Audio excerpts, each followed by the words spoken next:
Okay, so something happened with the camera, so I guess this is going to be a two-part video. This second part's going to be rather short. So this is Vampirella #1. This is, I think, her 5th #1. I have a couple of other ones in my collection, as well as some Zero issues, but this is Vampirella #1 from Dynamite. It was a book I wasn't going to pick up because some of the stuff that was said by the writer, as far as like the type of tone and characteristics the story was going to take, I really didn't like. Without trying to make anything too political, I'm not the type of person. I don't really care for people's personal, the creators, the writers, and the artists. I don't really care for them to put their personal politics into comic books. I don't think they belong in comic books. I know politics, social politics, have been part of comic books for years, but it's generally stuff that we all agree on. You know, racism's bad, bigotry is bad, that sort of stuff. But we've gotten into an era where personal politics is being seen as politics that everybody should agree with, and if you don't agree with them, then you're somehow a bad person. I just don't understand that. I don't agree with it. I think comic books should be for everybody, and your personal stuff, your personal politics, should not really be a forefront in it. If you want to do it, great, but it should not be the forefront of the story. This book here, it is a good read. It does give you everything you need to know about Vampirella. If you've never read a Vampirella book, Christopher Priest, the writer here, he does give you enough so that you can read the book and enjoy it and know who she is and know where she exists in the world. So that part was really good. He did a really good job on that. There's a character in here that is a therapist that she's talking to, which that part kind of confused me as to why she's even talking to a therapist. I mean, she's been around for hundreds of years. She's a vampire. She's fought all sorts of monsters and demons and villains and whatnot. But now she's suddenly needing trauma therapy. But the therapist is to me, he seemed unnecessarily hostile.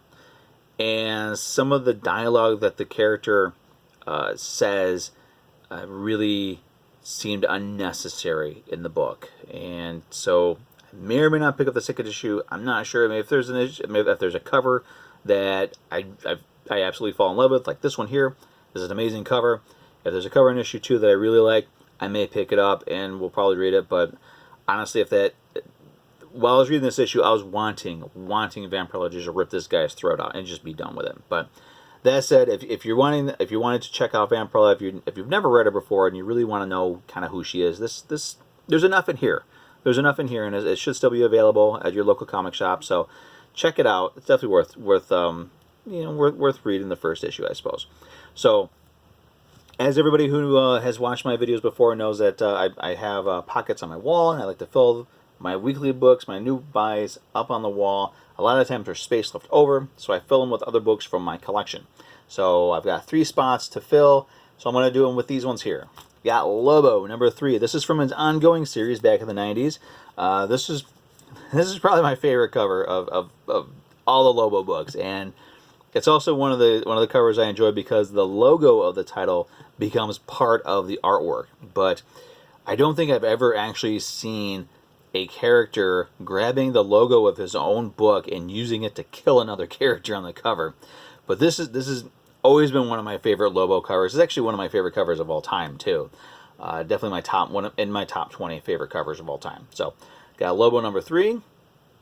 We've got the Sensational She-Hulk #1. Now this is a series that I have hunted for all 60 issues of this run for years. I got down to one final issue that I needed to complete the run, and it took me anywhere from 5 to 10 years to find it, and I finally found it. So I have full 60 issues, and then it just sat in my collection for about 2 years. So I need to get off my butt and actually read this book. So that's what I'm going to be doing. So for the next, I guess, 60 weeks, I am going to be reading an issue of She-Hulk a week, just for fun. And space provided, those issues are going to end up on the wall with everything else. The one thing that I thought was really interesting about this one was, I know She-Hulk in the Sensational run, she made a habit of breaking the 4th wall. And she was actually doing it well before Deadpool did it. But I had always thought that it was something that sort of developed as the series progressed. But reading the first issue here, she makes a comment about a costume that or an outfit that she has to wear after she's freed from the influence of the ringmaster. Yeah, she actually gets possessed, hypnotized by the ringmaster, and that's the outfit that she's given is really kind of skimpy. So she makes a comment along the lines of, if this costume, if I bend just right, this book is going to have to be published under the Epic line, which at the time was Marvel's more mature readers line. They did stuff like Hellraiser and Nightbreed and other books like that. So it's a lot of fun. I'm really looking forward to reading this series in its entirety. So it's going to be fun. And last one this week is going to be Thor: The Mighty Avenger #1. This was a criminally short-run series. It was an out-of-continuity sort of retelling of Thor's early interactions with Earth. It's set in more modern times, what was then modern times, and it's young, brash Thor trying to make his way in the world with Jane Foster. And it was written by Roger Langridge, who I think he did a lot of Muppet books for another publisher, but he does a really good job on this one. And the art by Chris Samney is second to none. I mean, this is from the writing to the art to the characterization, everything about this book I really enjoyed. It also helped that it was out of continuity, so you could actually enjoy it without trying to tie it into anything else. There's a trade paperback for this available. If you're looking for something fun, something lighthearted, actually something you could share with your kids, this would definitely be it. This was an all ages book, and it was a lot of fun. They also have a free comic book day book that this version of Thor was featured in. So those were all the books that I picked up this week. I'm sorry this had to be put into 2 parts. So I'm going to put everything up on the wall. I'm going to take a look and see what it looks like from there. All right, well, here we go. This is what the wall looks like this week. I decided that since Black Cat was just an amazing looking cover, I decided to put her up this week. And yeah, so I get to enjoy that for another week. So we got Blossoms, we got Lobo, Sensational She-Hulk, some True Believers, Thor. Once again, I do apologize for this having to be a 2-parter. I honestly don't know what happened, and I don't have the video expertise to put this in the one video. So it's going to be 2 parts. Hope it's okay. But again, as always, what I always like to say is, try something new. You go to your local comic book shop, talk to the owner. If you've been going there for a while, they should know what to recommend for you, and talk to other people that go to the shop. Talk to the employees there. See if you can find something new. With these True Believers, they're only $1. They're definitely worth getting, and just a good way to check out some of the classic stuff. Go through your dollar bins. Some of these books, like the Thor: Mighty Avenger and the Lobo stuff, those should be in dollar bins, or maybe books that are priced at $2, $3, $4. Definitely, if you're looking for something different, something a little darker, a little on the not extremely twisted, but sort of fun twisted side, check out the Blossom 666. I was very surprised as to how entertaining that was.